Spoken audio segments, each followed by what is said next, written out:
Hello, yes, we're back again on your favorite program, TS.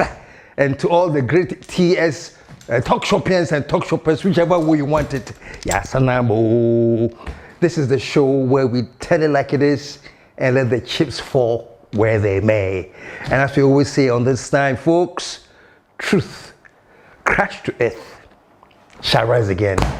And the final promise that we've been giving to our dear, beloved family members, but the apostles of Jandam. Yes, we are sorry, and we are saying this is a promise. Whatever Jandam you spread, we shall suffocate it with the truth. And finally, what time it is? What time is it, folks? Nation time. I told you that joke about so what time it is? Hey, you are a nation man. We'll be subvention. Anyway, we're back today. And today, folks, let's look at something very, very deep, man. It's called the process of unlearning. I'll be explaining it. But you know, this whole thing about tribalism, discrimination, tribal politics and all that, yeah. Today I want to look closely at it and give you some thoughts that I have on it. But in the meantime, some very, very, very three quick announcements. The first announcement to all those who are interested in the boot camp, trust me, your deadline is coming on Sunday. So make sure you scan the QR. I was saying barcode, but it's not a barcode. It's just a QR. Make sure you scan the QR and quickly put in your application. 050-156-9474. 050-156-9474. Call and speak with Angela and make sure you have your registration in. The deadline is this Sunday, the 6th. And of course, this Sunday at Cactus Creek, we're having a Republic Day Sunday buffet.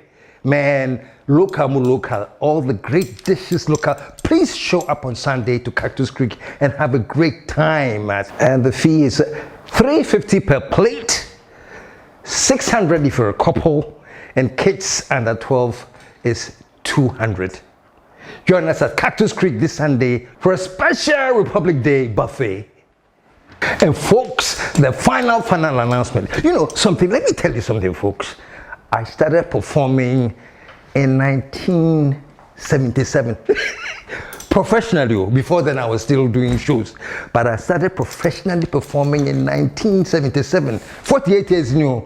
Most of you were not born. Even your parents were not. 1977. So at this age I thought, my never retire. But there are all these guys that took inspiration from me. Idiot James Brown took great inspiration from me. He was once working with me. And Kojo PJ, fantastic. These guys are some amazing comedians. They took inspiration from me. And can you imagine, 48 years later, they say I should come and do something small. So folks, I want to take this advantage to invite all of you. It's happening at Kun in Cantonese. Kun. Means Nekano. Kun. It's happening at Kun at 7:30 prompt. Let me give you a number to call if you want to pass by, watch me and my children do some small thing for you. The number is 059-910-0553. Call that number and just get the information you want.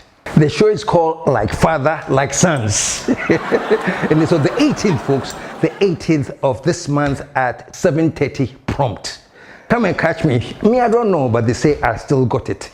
Come and check it out. All right, folks, so we're back. And today, folks, I want to talk something about tribalism, discrimination, and how it works its way through our politics. First of all, let me say this. Also, discrimination is everywhere. Everywhere. Honestly, long ago when I was in the US, and it's still happening anyway, the discriminatory system, you know, the whites who consider them their superior race were discriminating against the blacks. It's still happening. The blacks who also consider themselves a bit more superior were discriminating against Puerto Ricans. Puerto Ricans also discriminate against the DR, Dominican Republic.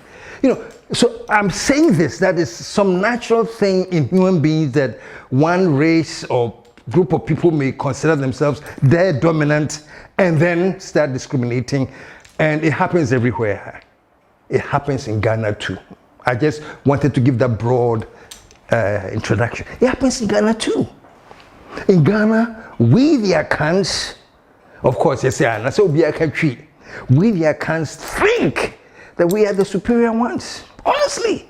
So the Akans discriminate against the North will discriminate against whatever, but this is the thing I'm talking about. It's almost like inherent.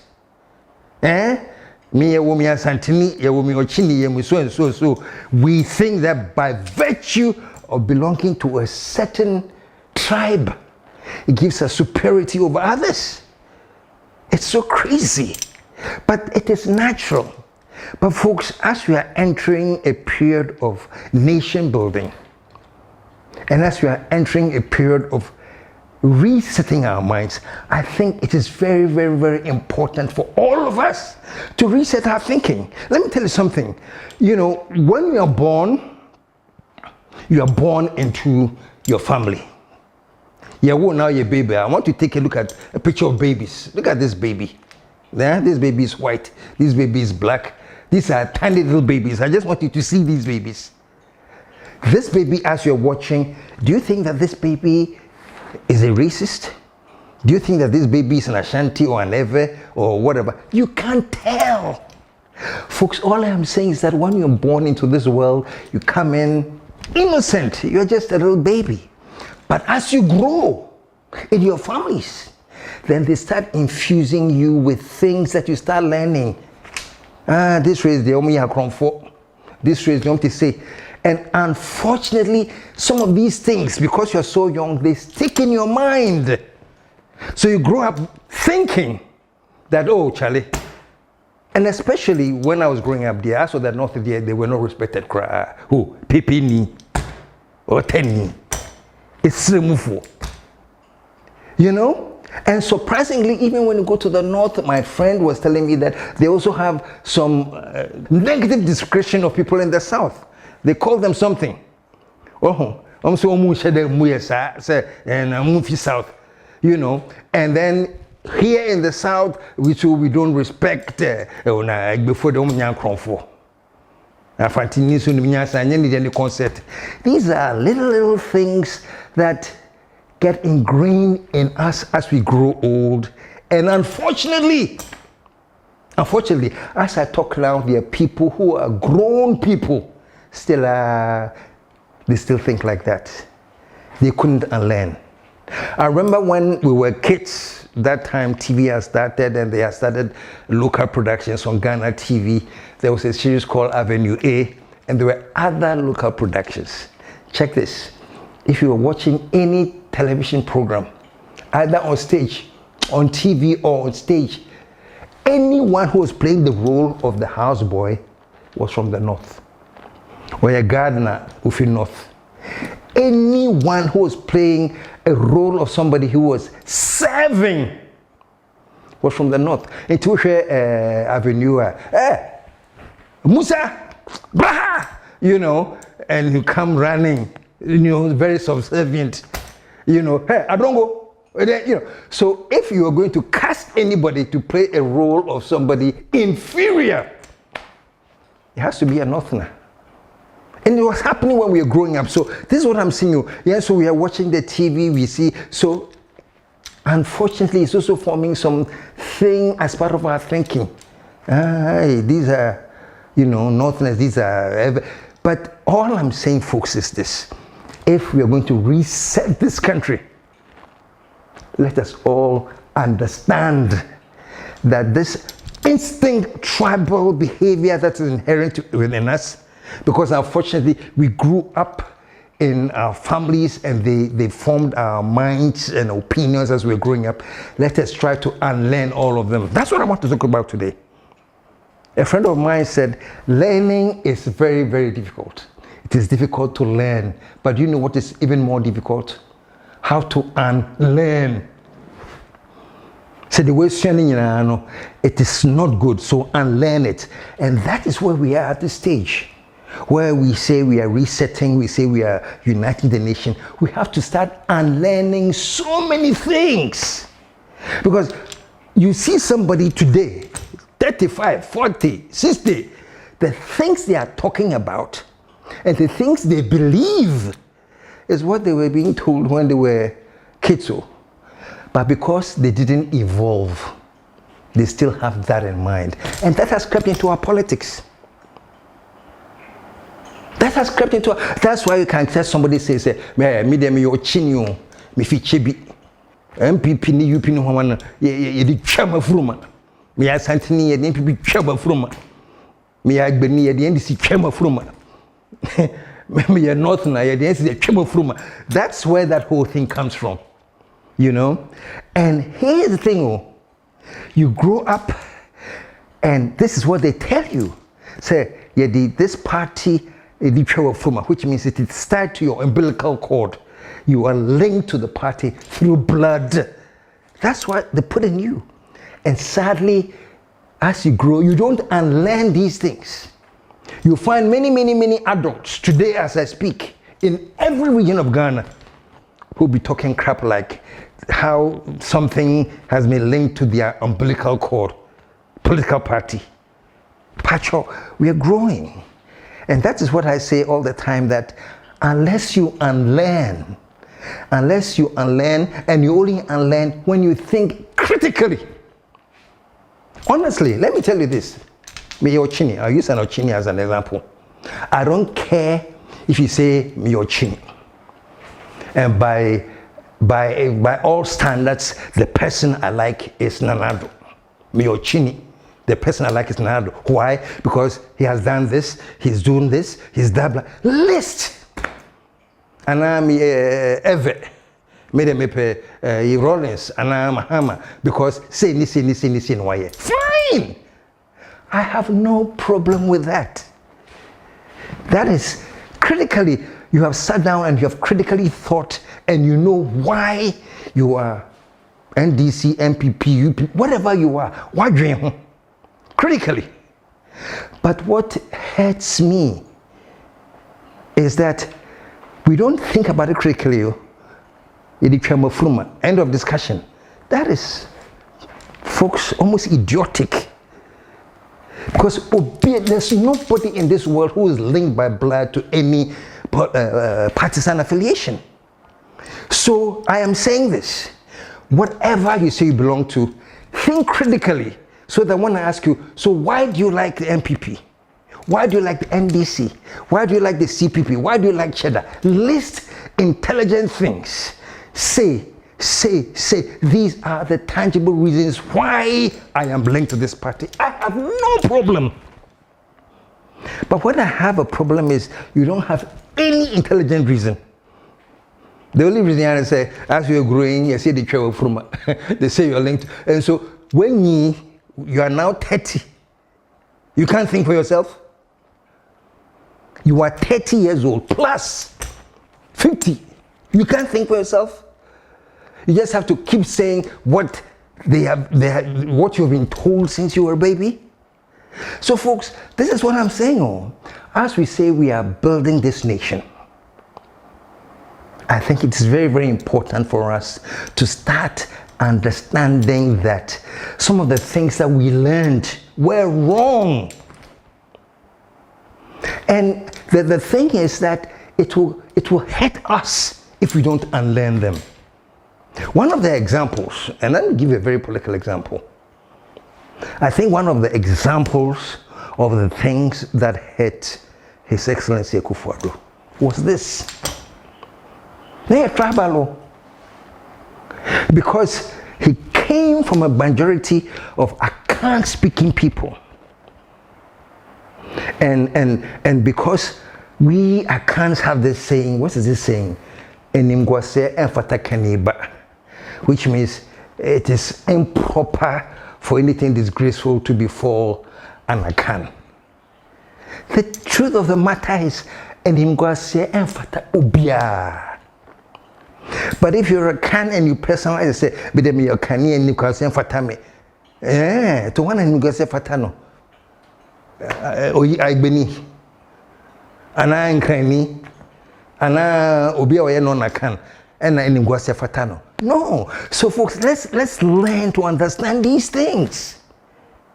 Because it is coming to hurt us. And I'm sorry to say, it really hurt the NPP. It has hurt the NDC too before. Remember the time that NPP won and they said the voters did not go and vote. It shouldn't be like that. Say we aren't voting to win here. No. But let me give you an example. Around that time, I think the people of the Volta said they had been discriminated against, even though it was an NDC rule, they were ignored. Omontoma NDC. And they had them. You know what I'm saying? Because they are tied umbilically to the NDC. But if you're going to vote for the NDC and you're in the Volta region, vote because they developed the place. Vote because they paid attention to your cries and your needs. Don't pay attention. They were there when they called for them. So for those specific reasons, you vote for them. But you don't just go and vote automatically, say, because I'm from the voter there, it's for NDC. That is wrong. And because the NDC also got carried away, you see how eventually it tends to affect them? You know? Because we are voting by umbilical cord. And the same thing, the recent election. You know, the idea that Nanado is on a can, so I can't vote for more. So the whole calculation of breaking the third was, let's gather as many votes as we can in the Kan regions. Ashanti region, Eastern region. You gather that can even outweigh the rest of the region and will win and will break the third. So this whole thing I'm talking about, that this it is one of the most nonsensical thoughts. You know, because that puts certain air of what do you call it? Air of superiority over whatever leader.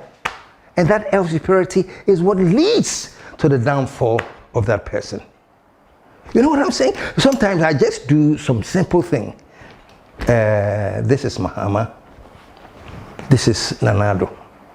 Let us just compare things. So bear with me. Bear with me. Let's say Mahama, the NDC was in power, and Mahama has had himself a whole stool, a chair made just for him. And when he's traveling, that chair travels in one V8.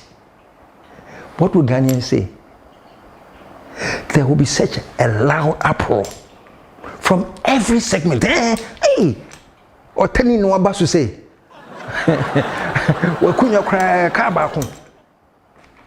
That is what would have said. You know, and maybe that would have triggered something in Mahama to think, hey, Charlie, the people do not approve of this woman. Let me stop. But let me give you now an example. Nanado did it. He had his whole chair built for him in a separate car. When he's going to interviews, that's the chair he uses. Everybody was quiet.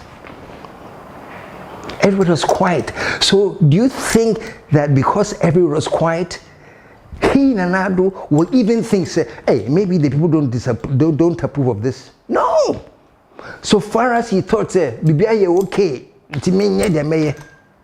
So all I'm saying is this: unless we as a people start thinking consciously and becoming aware that there's nobody on this earth whose umbilical cord has been tied to a party. It is something that you have grown up thinking, because that's how you grew up. And you catch it. If you are ever there, you say, and 2 months I need that, you say, have you thought about it? Does it make sense? No. So why are you doing it? That's what I'm talking about today. So it is so difficult to unlearn this, but let's start unlearning it. And there's a certain change. You know, these millennials, before, Charlie, Do you know how difficult it was for, let's say, an Ashanti to marry an Ewe? Big confusion, the families. Now these millennials, they don't care. Oh, but I love him. Oh, but I love her. And Ashanti will marry an Ewe will marry a Northerner. It's changing because people are thinking critically and realizing that this thing that you were born with and all the misinformation that you were giving as a child is not valid anymore. So think critically. Those of you who read the Bible, when I was a child, I thought like a child. Because but now I'm growing. So Ghanaians, all of you Ghanaians that we are all sitting here, that we say we should reset the country and we need unity, let us now understand that some of these deep things on tribal things that have been put in us, let us start unlearning all of them. I kid you not. Let us start. It doesn't make any difference. I tell you one thing. One time, one of the people who drive for me said, "Oh, I'm going to a funeral." Then he mentioned the place he was going to the funeral. And I'm saying, "Hey, Nahonaofi." He said his father or somebody had died. We say, "Oh, is that where you come from?" He was shocked. "Hey, boss, and he did that, you know, need me fee." Honestly, I had never asked him where he comes from. I don't care. I needed somebody who was going to come and drive, and he was an effective person. He was punctual. He was diligent. That's all I want. Where he comes from, I never even asked him until somebody died and somebody had to go there. And I said, "Oh, is that where you come from?" And that is what we need to do if you're going to put Ghana as the eminent thing. So folks, once we start thinking critically and we start unlearning, there is totally nothing wrong with an Ewe guy saying, say, "Mimi a MPP ni." For whatever reason, if the Ewe man has examined critically why he wants to be, fine. But what will be sad is that don't mean the MPP never because me Ewe ni. Nobody is born with the umbilical cord tied to any party, and vice versa. For a strong Asante or a Chim person, they say, "Oh, me NDC ni." Why? Because I like this policy, and I like that, and I like this, and I believe in their fine. But if you say it is because they tremble from what about them? Today I'm talking to many Ghanaians because half of us think that. I'm telling you today. What would dream say? Party be a trouble from no patro. I don't care if the guy, somebody saying that is 4, 5 years old, 6 years old, 7 years old, but a full-grown adult. Obama and I'll buy when you with thinking capability to say you belong to a certain party because they trouble from. What about them? Or maybe what about them is too heavy there, but there's a mental issue going on. I'm going to this thing, the same thing spreads into religion, but that's a show for a different time. Where I just wanted to concentrate on tribe and how it plays a role in politics. And next time, we'll take a look at religion too. We'll take a look at religion too and how growing up certain things you are taught stays in your mind to date. It's still in your mind. But that's your business. All I'm saying is this, folks. When I was a child, I thought like a child. I spoke like a child. I behaved like a child. But now I'm grown. I'm growing. I am maturing. I am evolving. So I don't speak like a child anymore. It's only a child who is saying a department from a child thinking. When you grow and you still think that this is the party you belong to after critical thinking, fine. But don't walk around saying say the party from. I'm sorry. That bothers a little bit on I'm sorry, insanity. Anyway, folks. So folks, as we reset, this is what is going to be happening. As a matter of fact, that one of the things that I always say, I like what Kutu Champon did. I remember when Kutu Champon did, he says, Charlie, what's this thing? So per regional minister, the person must come from the region. Go forward, pick a Ghanaian man and make him the regional minister in Kumasi. Yes! Go forward, pick a Northerner and make him the regional minister in Accra. You know, Ghana for. And that was the thing. That was the thing. I think we're getting there, or we will get there eventually. Make us say overnight. But eventually one day you will see that the heart of Kumasi, Bantuma, election now will be running for NDC because the people are looking at him not as an NDC person, but somebody they know, somebody's character they like, somebody who they know will work for them, you know, and vice versa. Somewhere in the voter region, a complete Ashanti say, why would this seat way? Running on the party of MPP, whatever, not because of anything, but they know that person and they know the character and the caliber of that person. That is all we need to start thinking as we reset and we build this nation, folks. It has started, though, not as much as we want, but it has started. But let me tell you, eventually, that's where we should get to. So I'm going to sign off now and remind you that on coming Monday, we are sending out the petition for all of you to fill with your signatures on the Free Ato ACN campaign. I see that on Facebook, somebody has started the campaign already. Whoever it is, bless you and stay strong. And watch out for the signature campaign that is coming on Monday. In the meantime, in between time, we are all Ghanaians, and eventually we'll start voting for Ghanaians based on their intelligence, based on their competence, and based on their track record, and not based on any particular. Ghana will rise again. Catch up with you.